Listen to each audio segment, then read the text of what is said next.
Today we're in the historical classroom inside the Stanton Center, and we're going to be meeting with Jim Turner, who actually went to school here in the 1940s and then came back here in the early 2000s to run the facility, which is now known as the Stanton Center. So from Stanton Elementary to Stanton Center, we're actually in the historical classroom here, and we're going to be speaking with Jim Turner.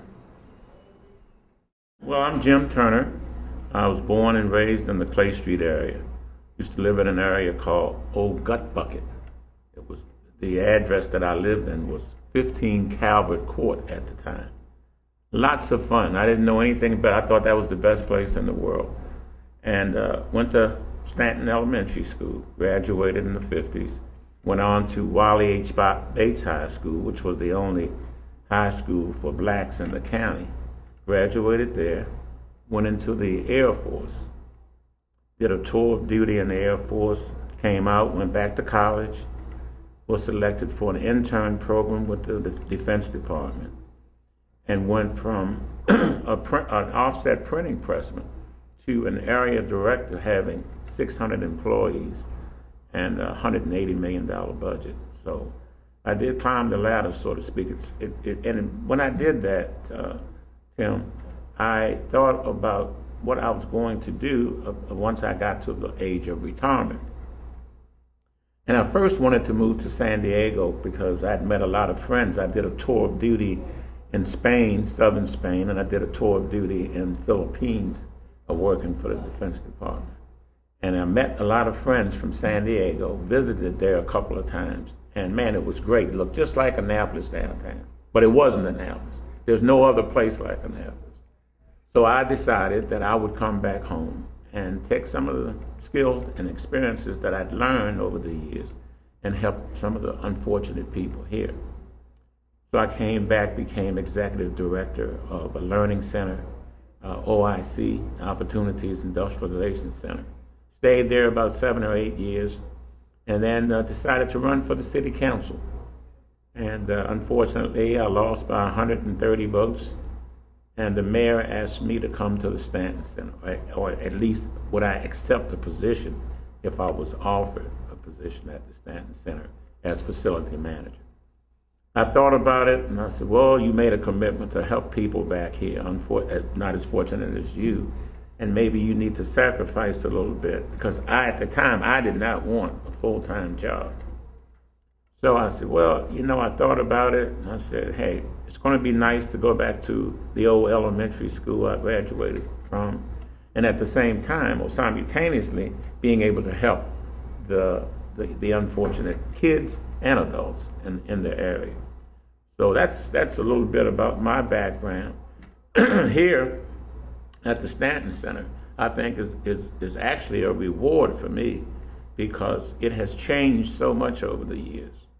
This place was built circa 1865, and in 1899 or 1900, it opened as the first elementary school for blacks or for colored people at the time. And since that time, or at least around 1995, I'm pretty sure, they wanted to tear the building down, and that wasn't going to happen as long as we had some blacks fighting to keep it preserved. So a bunch of prominent African Americans got together and petitioned the city to save the building. They had turned it over to the county, and it became a storage facility. But they renovated the building, and what you see today is a mixture. I mean, they just didn't hurt the outside or the exterior of the building. But when you come on the inside, you can see the changes. We have a large gymnasium where we have a myriad of different events, weddings, baby showers, city meetings, community meetings, all kind of things go on in the building. We have an excellent recreation program run by Archie Trader. He's the recreation manager. We have a youth counseling bureau for parents and their children, and they are housed in the building as a provider. We also have a medical and dental outreach clinic for those who are unfortunate and are either underinsured or have no insurance at all. And that's managed by the Anne Arundel Medical Center. So there's quite a few things going on in the building. To give you an idea of how many people we serve, the first quarter of fiscal '08, we had 5,000 people come to the building for various services. So we do some wonderful things. We're very creative. We're open to the public. And one of my objectives, and I think the mayor supports that, and Leon Plummer, who happens to be Director of Parks and Recreation, is to have the perception today is that the Stanton Center is for people living in the Clay Street area. Well, that's true in part, but I would like to see the Stanton Center go beyond the Clay Street area and open up its doors to people throughout the city. And that's where we are today, and I'm proud to be a part of it, and we will continue. You know, I always say that the Stanton Center is making its mission.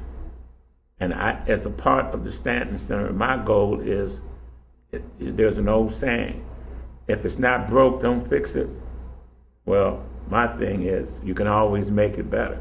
And that's what I want to do with the Stanton Center. I want to make it better and better and better.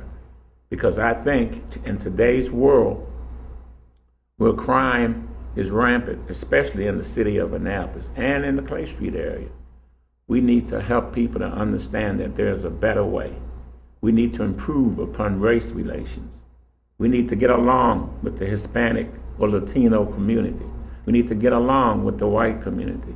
And I think that there's no better way of reaching that goal than to have people understand each other and to communicate effectively with each other. So there you have it. That's my feeling.